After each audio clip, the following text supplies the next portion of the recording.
भोगैश्वर्यप्रसाक्तानां तयापहृतचेतसां व्यवसायात्मिका बुद्धिः समाधौ न विधीयते। प्रिय दर्शकों नमस्कार, एक बार फिर से उपस्थित हूँ आप सबके सामने। आज बुधवार है और आज के कार्यक्रम में बताने वाला हूँ किसकी दशा अच्छी जाती है और कब।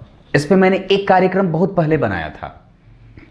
कुछ दिन पहले मुझसे किसी दर्शक ने बात कही थी कि दशा कैसी बीतेगी, इस पे थोड़ा सा कार्यक्रम बना दीजिए। तो आप लोग ये जानते हैं कि व्यक्ति की कुंडली में या जन्म कुंडली में द्वितीय और सप्तम भाव मारक होते हैं। मतलब ये ऐसे भाव हैं जिनकी दशाएं जब चलती हैं तो व्यक्ति को धन से, संपत्ति से, पैतृक संपत्ति से, मित्रों से, कुटुंबों से, पत्नी से, दाम्पत्य में, डेली बेसिस के इनकम में, प्रत्येक दिन के आय में, आपके सामाजिक छवि में नुकसान पहुंचाते हैं। मतलब इनकी दशाएं हो सकती हैं कि व्यक्ति को एक बार सोचने पे मजबूर करे कि नहीं, मुझे संभल करके चलना चाहिए। और छठे भाव के अधिपति और आठवें भाव के अधिपति की दशाओं में तो यह बात और भी ज्यादा समझदारी से समझने वाली हो जाती है कि इनकी दशा जब हो रही हो तो भाई थोड़ा संभल जाना चाहिए। पर क्या वास्तव में ऐसी बात है? तो जरा इसको ही आज विचार करते हैं। बन के रहिएगा कार्यक्रम के अंतिम हिस्से तक और कहीं भी जाने से पहले थोड़ा उचक के हमें भी देख लीजिएगा। अरे एक बात बताऊं, एक बात बताता हूं। कार्यक्रम के आरंभ में बोले गए श्लोक का अर्थ बड़ा दिव्य है, तो जाने से पहले सोच लीजिएगा कि गीता के अर्थ को भी बताने वाला हूं जो आपके लिए बड़ा समझने लायक है। तो कहीं जाना नहीं है जी, बन के रहिएगा।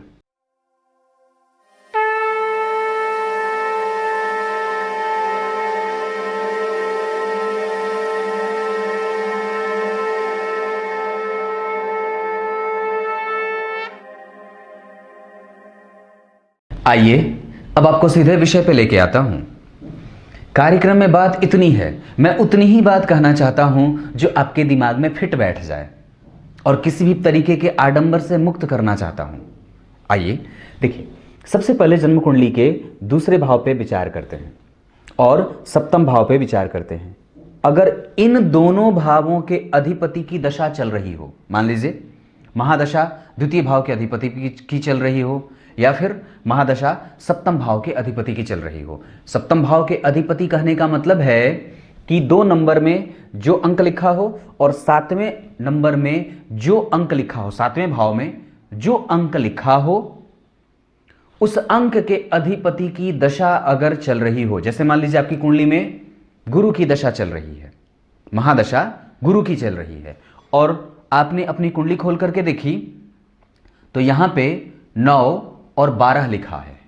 या फिर अगर शुक्र की दशा चल रही हो आपकी कुंडली में और यहां पे 2 या 7 लिखा है, कहने का मतलब है कि अगर द्वितीय भाव के अधिपति और सप्तम भाव के अधिपति का प्रभाव आपके ऊपर पे एक्टिव है और अगर इन दोनों भावों के अधिपति चतुर्थ भाव में संबंध बना रहे हों, यानी कि मान लीजिए द्वितीय भाव के अधिपति शुक्र होते हों या कोई भी ग्रह होता हो, अगर उसकी दशा चल रही है और अगर वो चतुर्थ भाव में आकर के बैठ रहा हो या फिर सप्तम भाव के अधिपति की दशा चल रही हो जो कि सामान्य मारक होता है, यहां के अधिपति की दशा चल रही है और वो ग्रह चतुर्थ में आ रहा हो, तो ये दशा अच्छी जाती है, खराब नहीं जाती और बुरी नहीं जाती है। अब जरा गौर करिएगा कि कहीं आपको मारकेश कह करके आपसे कहीं कोई झोल तो नहीं हुआ है।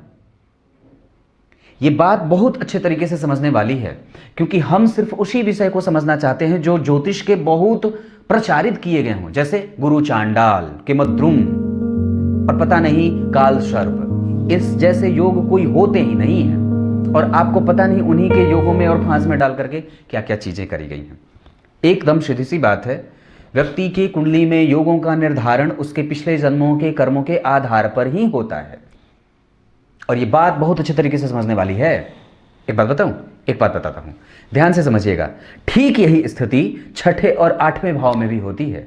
अगर आपकी कुंडली में छठे भाव के अधिपति एक्टिव हो ना, ध्यान से समझिएगा, कहीं जाइए मत, चुपचाप इधर देखिए। छठे भाव के अधिपति एक्टिव हों और आठवें भाव के अधिपति एक्टिव हों, मतलब इनकी दशाएं चल रही हों। अब मान लीजिए छठे भाव के महादशा ग्रह में अष्टम भाव के अधिपति अंतर में हो, या फिर आठवें भाव के अधिपति की दशा चल रही हो और छठे भाव के अधिपति अंतर में हो, और इन दोनों में से किसी एक भाव के अधिपति 10वें भाव में बैठ जाएं, चाहे अष्टम भाव के अधिपति दशम में या छठे भाव के अधिपति दशम में, और महादशा इन्हीं की चल रही हो, तो ये दशा भी आपके जीवन में सुख प्रदायक होती है और इसमें घबराने वाली कोई विशेष बात नहीं होनी चाहिए। और एक बात बताऊं, एक बात और बताता हूं, तो जरा समझ के देखिएगा कि आपकी कुंडली में क्या ये स्थिति बन रही है क्या। अगर ये ऐसी स्थिति बन रही है तो निस्संदेह आपको परेशान होने की आवश्यकता नहीं है, और फिर डरने की बात भी तो नहीं है। हां, एक बात जरूर कहूंगा, और वो ये है कि इन सब की दशाओं में आपका लग्न कमजोर नहीं होना चाहिए। अगर लग्न के अधिपति थोड़े बहुत रुष्ट होते हों या कमजोर होते हों तो निस्संदेह थोड़ी सी समस्या बन सकती है। पर जैसे ही यह दशा बीतेगी, मुझे एक कहानी याद है। मैं जहां रहता हूं वहां के ठीक निकट से एक कोई व्यक्ति था, उसके लीवर का ऑपरेशन हुआ था बहुत बड़ा, मतलब वो अब अपनी सारी संपत्ति बेचने के लिए तैयार था कि कैसे भी करके सारी संपत्ति बेच करके और अपनी ट्रीटमेंट कराऊंगा, ट्रीटमेंट ही बोलते हैं, हाँ उसको, हाँ इलाज कराऊंगा, हटाते हैं उसको। तो मैंने जब उनसे उनकी कुंडली देखी थी, मेरे पिताजी वो कुंडली मेरे पास लेके आए थे। मैंने कहा बिल्कुल निश्चिंत रहें, जनवरी के किसी एक डेट को मैंने बताया उनको कि इस डेट को आपकी तबीयत बिल्कुल ठीक हो जाएगी, किसी भी संपत्ति को बेचने की कोई आवश्यकता नहीं है, बिल्कुल ठीक है वो। तो इस कुंडलियों के उदाहरण से हमें ये बात आसानी से पता चल जाती है कि दशा बीतेगी, चीजें ठीक होंगी। आप बदलिए मत, दशा को बदलने दीजिए। बात समझ में आ गई होगी। मतलब द्वितीय भाव के अधिपति अगर चतुर्थ में बैठे हों, सप्तम भाव के अधिपति अगर चतुर्थ में बैठे हों, या अगर ये दोनों में से कोई एक चतुर्थ में बैठा हो और उनकी दशा चल रही हो, तो घबराने वाली बात बिल्कुल नहीं है। मैं हाथ जोड़ करके निवेदन करता हूं। साथ ही साथ छठे भाव के अधिपति और आठवें भाव के अधिपति अगर दशा काल में हो और उनमें से किसी एक भाव का अधिपति अगर दशम स्थान में बैठा हो, तो मत घबराइएगा, बिल्कुल भी नहीं घबराना है।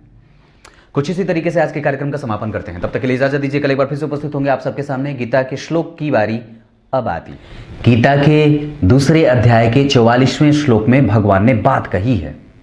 क्या कही है? जिस व्यक्ति का अंतःकरण भोगों के द्वारा आकृष्ट कर लिया गया हो, मतलब उसके अंतःकरण जो हैं वो प्रायः भोगों में लिप्त हो गए हैं, वो व्यक्ति ना परमात्मा के पास जाकर के भी गलती करने से चूकता नहीं है, और वो बैठ करके कभी भी अगर पूजा भी करेगा तो उसके दिमाग में कुछ न कुछ चलता रहता है। तो जरा ध्यान दीजिएगा। और एक बात बताऊं, एक बात बताता हूं, ये दुनिया जहां आप देखते हो और जिसको भी देख रहे हो वो सब मृत्यु को प्राप्त है, टोटल मरे हैं। और अब कर मैं हूं तो मैं भी तुम्हारा ही हूं। मैं कौन सा जिंदा हूं और आप कौन से जिंदे हो सकता है यही बात सही हो और हम जानते ना हो। कुछ इसी तरीके से आज के कार्यक्रम का समापन करते हैं। तब तक के लिए इजाजत दीजिए। कल एक बार फिर से उपस्थित होंगे आप सबके सामने। तब तक के लिए बहुत बहुत नमस्कार।